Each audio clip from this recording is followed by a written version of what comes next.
Sábado 28 de agosto de 2021. Tres mensajes del Evangelio de hoy, tomado del Evangelio de San Mateo, capítulo 25, versículos del 14 al 30. En aquel tiempo dijo Jesús a sus discípulos esta parábola. Un hombre, al irse de viaje, llamó a sus empleados y los dejó encargados de sus bienes. A uno le dejó 5 talentos de plata, a otro 2, a otro 1, a cada cual según su capacidad. Luego se marchó. El que recibió 5 talentos fue enseguida a negociar con ellos y ganó otros 5. El que recibió 2 hizo lo mismo y ganó otros 2. En cambio, el que recibió 1 hizo un hoyo en la tierra y escondió el dinero de su señor. Al cabo de mucho tiempo, volvió el señor de aquellos empleados y se puso a ajustar cuentas con ellos. Se acercó el que había recibido 5 talentos y le presentó otros 5 diciendo: Señor, 5 talentos me dejaste. Mira, he ganado otros 5. Su señor le dijo: Muy bien, eres un empleado fiel y cumplidor. Como has sido fiel en lo poco, te daré un cargo importante. Pasa al banquete de tu señor. Se acercó luego el que había recibido 2 talentos y dijo: Señor, 2 talentos me dejaste. Mira, he ganado otros 2. Su señor le dijo: Muy bien, eres un empleado fiel y cumplidor. Como has sido fiel en lo poco, te daré un cargo importante. Pasa al banquete de tu señor. Finalmente se acercó el que había recibido 1 talento y dijo: Señor, sabía que eres exigente, que ciegas donde no siembras y recoges donde no esparces. Tuve miedo y fui a esconder tu talento bajo tierra. Aquí tienes lo tuyo. El señor le respondió: Eres un empleado negligente y perezoso.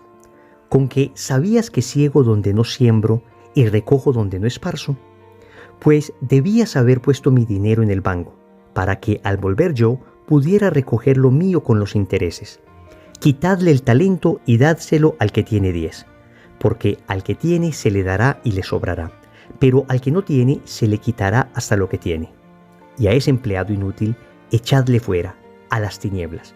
Allí será el llanto y rechinar de dientes. Palabra del Señor. Gloria a ti, Señor Jesús. Queridos amigos, seguimos en el discurso escatológico de Jesús. Como lo venimos diciendo en los últimos días, es un discurso que se encuentra en los capítulos 24 y 25 del Evangelio de San Mateo. Discurso escatológico es aquel que nos habla de la segunda venida del Señor. Y efectivamente, la parábola tiene una explicación bastante obvia. El hombre que se va de viaje es Jesús. Nosotros somos los criados que recibimos sus talentos.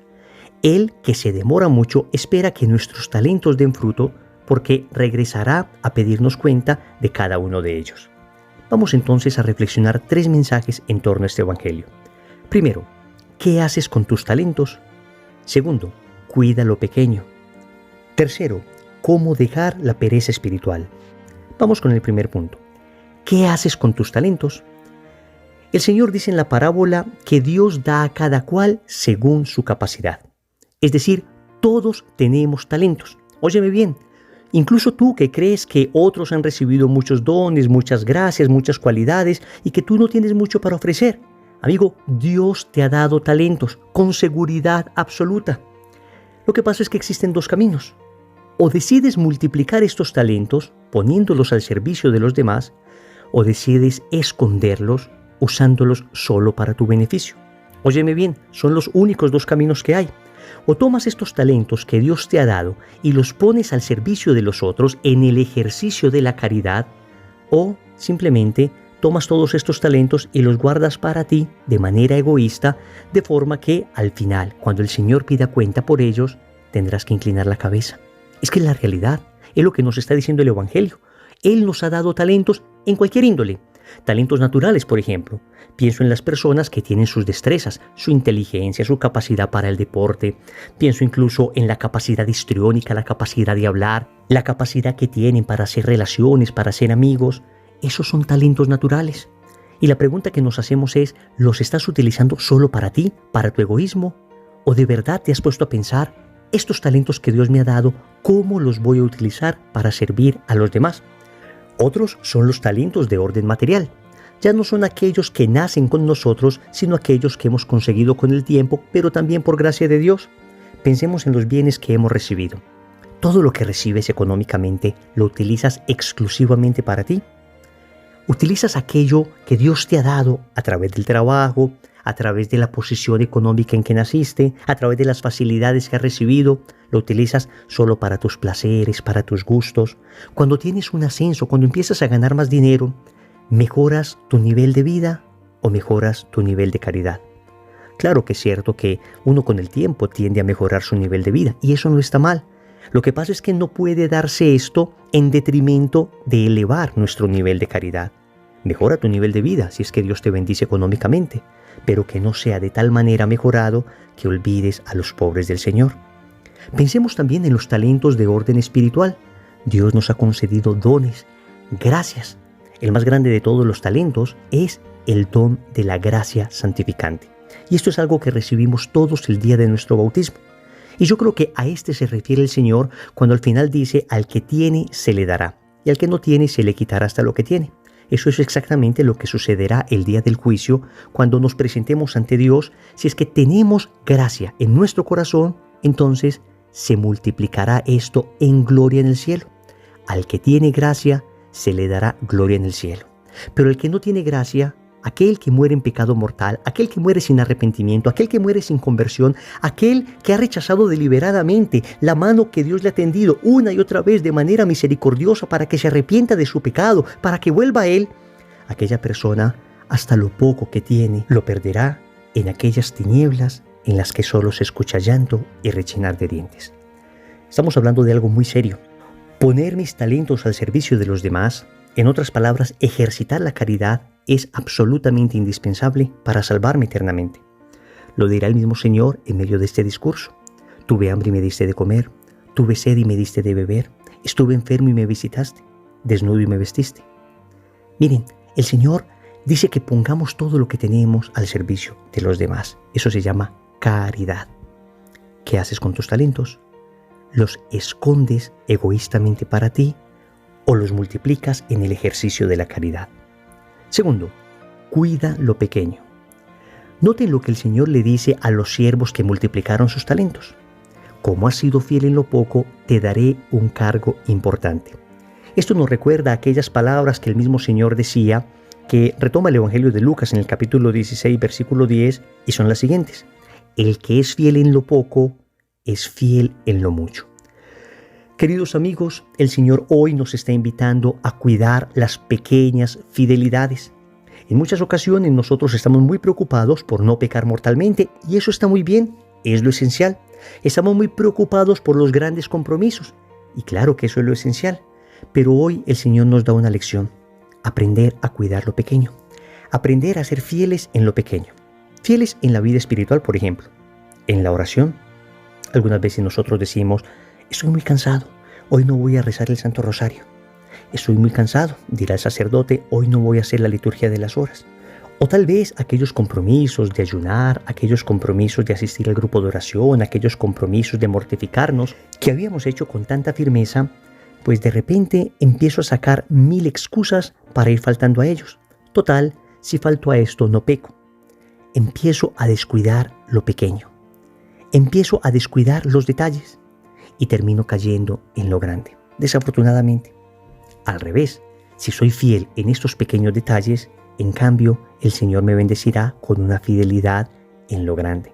Pensemos en la fidelidad, por ejemplo, en tu vida familiar. Pienso en ese esposo que de repente tiene la tentación de quedarse un poco más de tiempo con los amigos después del trabajo, y de repente hay una compañera de trabajo bastante atractiva que también va a ir a aquel lugar. No ha pasado nada todavía, pero caramba, se da la oportunidad. ¿Y cuántas veces por no cuidar esos pequeños detalles, esas pequeñas tentaciones, terminamos cayendo en graves pecados? Pienso en el tiempo que en muchas ocasiones debimos haber gastado en nuestros hijos y que sin embargo lo gastamos en cosas muy secundarias, muy accesorias, y después cuando los niños crecen, ya uno es el que quiere estar con ellos y ellos ya son los que no quieren estar con uno. Fidelidad en la vida del hogar. Pienso en la fidelidad en tu vida laboral, en tu vida académica. Son las pequeñas fidelidades, el día a día. Esas pequeñas expresiones de fidelidad que Dios nos pide en cada momento, las que van consolidando una fidelidad para las cosas grandes. Amigo, cuida lo pequeño.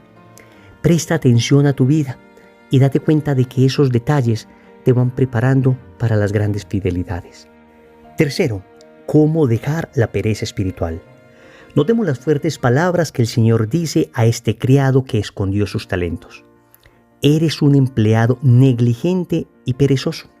Porque la inmensa mayoría de veces nosotros no ejercitamos la caridad, no ponemos al servicio de los demás nuestros talentos, no permanecemos fieles en las cosas pequeñas por pereza. No en vano, la pereza es un pecado capital. Y recordemos que los pecados capitales son aquellos que son como raíces de otros pecados. Y repito, en cuántas ocasiones por pereza terminamos faltando a la caridad, por pereza terminamos faltando a nuestros compromisos de oración, por pereza terminamos incumpliendo aquellas cosas que se nos mandan. Por pereza incluso, un ocio mal vivido, terminamos viendo en internet lo que no deberíamos ver. Terminamos enredando nuestra vida. Vamos entonces a ver unos consejos que nos van a ayudar a dejar la pereza espiritual. Porque amigos, todos hemos caído en ello. Yo el primero. Una y otra vez tenemos que estar examinando nuestra vida para darnos cuenta qué aspectos de ella han sido presa de la pereza espiritual. Lo primero que hay que hacer para dejar la pereza es querer dejarla. Óyeme bien, es el primer paso para dejar cualquier vicio. Cuando el drogadicto va a empezar un proceso de rehabilitación, lo primero que le preguntan es, ¿quieres dejar la droga? Al alcohólico le preguntan, ¿quieres dejar el alcohol? Hay que querer dejar la pereza. Si ya tenemos ese primer paso, vamos muy adelante. Luego hay que pedir la gracia a Dios. Porque nosotros ponemos el querer, pero Dios pone el poder. La oración tiene un poder tremendo en este tipo de cosas. Es una oración infalible, en el sentido de que cuando pedimos a Dios algo que con seguridad sabemos que Él quiere para nosotros, Dios siempre lo concede.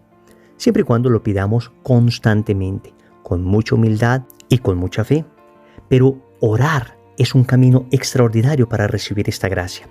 No estoy diciendo que Dios la vaya a dar de manera automática, pero seguramente nos va a propiciar los medios para conseguirla. Luego, es importante para vencer la pereza proponerse pequeñas metas realizables.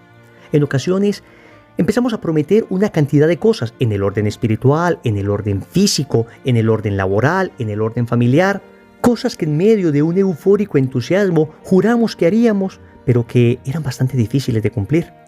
Y luego, esa dificultad hace que nos vayamos aperezando. Queridos amigos, no prometamos tantas cosas, más bien limitémonos a hacernos propósitos de pequeñas cosas día a día. Y estoy seguro que eso nos ayudará a vencer la pereza. Porque existe un círculo vicioso, pero también existe un círculo virtuoso. El círculo vicioso de prometer grandes cosas que nunca terminamos de cumplir y que nos terminan aperezando. O el círculo virtuoso de proponernos pequeñas metas que vamos logrando día a día y que nos van entusiasmando más y más para realizar otras todavía más grandes. Finalmente es importante organizarse. En la raíz de mucha pereza espiritual hay una enorme falta de organización.